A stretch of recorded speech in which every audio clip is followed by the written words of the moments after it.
It's Mouth Experience Monday. This episode, we take a look at Bulleit Barrel Strength Bourbon. Find out how it gets rated on this episode of the Bourbon Hunters. Have you thought about supporting our podcast? Head on over to our website at www.bourbonhunters.com where you can by picking up one of our Kinsey drams or ordering some fancy Bourbon Hunters apparel. Thank you for taking time out of your day to join us on our hunt for great bourbon. Reward yourself and sit back, grab a pour, kick up your feet, and enjoy.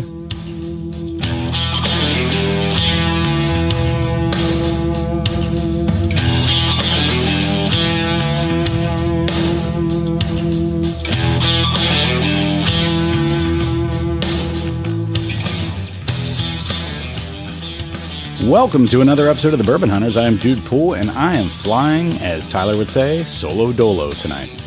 So today we are taking a look at Bulleit Frontier Bourbon, and we're looking at the barrel strength, and we're going to take a drink of that. We're going to just kind of give a little bit of a history of the distillery, and we're going to talk about this particular bourbon and how I rate that and give you some tasting notes. So according to the website, they were founded in 1897. They typically are known as more of a mixing bourbon, in my opinion. You see them a lot of times behind the bar, and people will use them. You know, it's kind of thought of that they're like smokiness or spiciness, and that oakiness comes through a lot of times in cocktails. So they tend to get used a lot in cocktails, I feel like. You don't get a lot of kind of mention about this bourbon being a neat pour. So I wanted to kind of sit down with this, visit it a little bit, and plus I had a little bit of an older batch. This is batch 05. It is 125.4 proof. It's 62.7% alcohol by volume. And from what I understand, they're generally a blend of about 5 to 8 years. And their mash bill is 68% corn, 28% rye, and 47% malted barley. So keeping all of that in mind, you're going to, in my opinion, that's a pretty high rye. You're going to get a little bit of that baking spice and stuff. I haven't tasted it yet, but I expect to get a little bit of that baking spice. Some, that peppery spiciness on the end is what I'm expecting. I will say that the color looks really good. It's a nice, rich amber color. As I swirl it around in the glass, I get some legs. They're kind of thin legs, kind of indicative of what you would think a higher proof type of bourbon would give you. But there's a lot of them. So just a lot of really skinny legs and a nice coating to the glass. If you follow along with the history of Bulleit Bourbon, you get... Back in, I think, 2017, they opened up a new distillery to celebrate their 30th anniversary of opening. And then that's in Shelbyville, Kentucky, actually. So the parent company for Bulleit is Diageo. That's the same company that does Blade & Bow, that does all of that stuff over in Louisville. If you ever go to the Blade & Bow campus, which is the old Stitzel-Weller campus, you'll see some of their history there. But Bulleit is one of the things that's under their umbrella, similar to Dickel and some other things like that Diageo is famous for, I guess, in the bourbon world or the whiskey world. So as I sit with this and I swirl it around the glass, told you about the legs on this, I get, the typical bourbon notes you're going to get on the nose. So like the vanilla, the caramel, but I do get the really, really strong pepper. But what surprised me, and I don't remember this, is I'm coming across a little bit of cinnamon on the nose.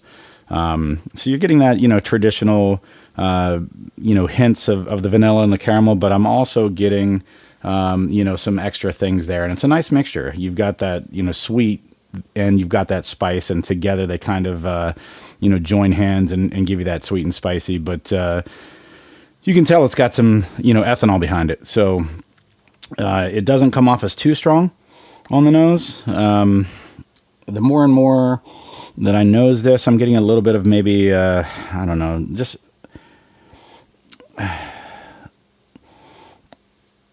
It's not really a lot of complexity, but there's definitely some good things there. So like that butterscotch is there.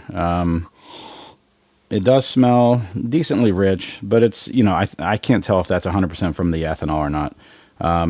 So I'm going to go ahead and dive into this a little bit.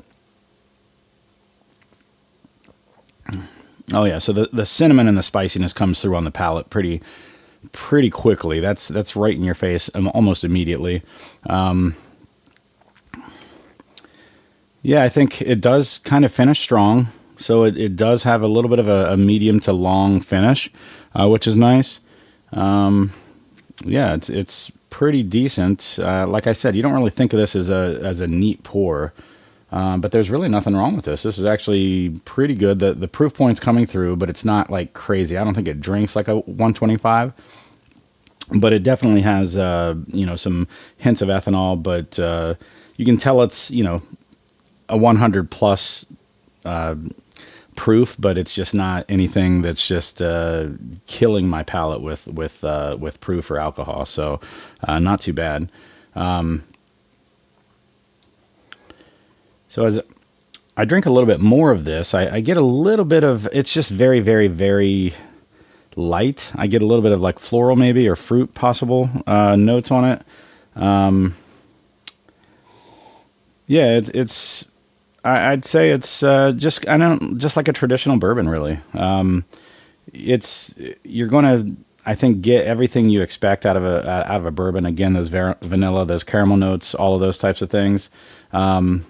But yeah, this is pretty good and actually kind of surprising. I can't stress enough. I've always thought of this as more of a I don't know, mixer type of a bourbon. So it's kind of a nice little surprise here on the palate. Now these are different batches. This is, like I mentioned before, this is batch 5.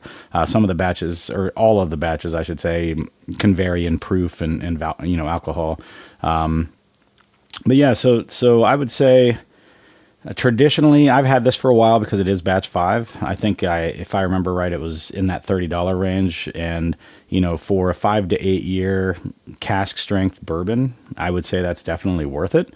But unless you're like a crazy super fan of Bulleit, I think you could potentially, skip out on this, but because you're not getting anything crazy unique. It's a very traditional bourbon, but for that price, if that's all you're looking for, this is a great buy. I would say that's something that you would have to kind of judge for yourself. If you're in that smoky, or I shouldn't say smoky, it's more of an oaky, kind of tobacco-y, oaky type of finish that lingers on a little bit, like that medium to long finish, as I mentioned. This is pretty good. I would think that if you compared this to something super expensive or twice the price, like an Elijah Craig Barrel Proof, or the Four Roses Barrel Strengths, or different things like that, you're going to not get nearly the complexity, the richness that you would get in those. But for half the price, and in some cases a third of the price, I don't think you're really getting ripped off or anything. This is a good bourbon, and it's cask strength and it's traditional notes. The one thing I will say that this has going for it is that you're not getting overwhelmed by the ethanol. Like this is there's a decent amount of flavor here. You're getting the benefit of higher proof, but the higher proof is not taking the spotlight from this bourbon. It does taste like traditional Bulleit, but at a higher proof. So that's kind of nice. So I would just say, all in all, this is a pretty good bourbon value-wise. You could use this for cocktails. You could drink this neat. You're getting that traditional flavor. You're not getting overwhelmed with the high proof point, at least on this batch. Again, for the price, I can't stress that enough. It's a pretty good bourbon for the price. And again, it's going to be versatile. You're going to have that chance to drink it neat if you want. Like I said, it's not overwhelming. But that cinnamon, at least in this batch, would be a nice winter time, a bourbon to drink out on a porch, like on a crisp or a cool winter or fall or spring day. But yeah, this is a value, I'd say, high on this one for the price. Definitely let me know what you guys think. If you like these Mouth Experience Monday episodes, keep listening. Give us a review. Let us know that you like them. Reach out to us. Give us some ideas on things that we maybe haven't covered that you'd like to hear us cover. But keep listening, and we'll talk to you next week. Thanks a lot, guys. Have a great holidays.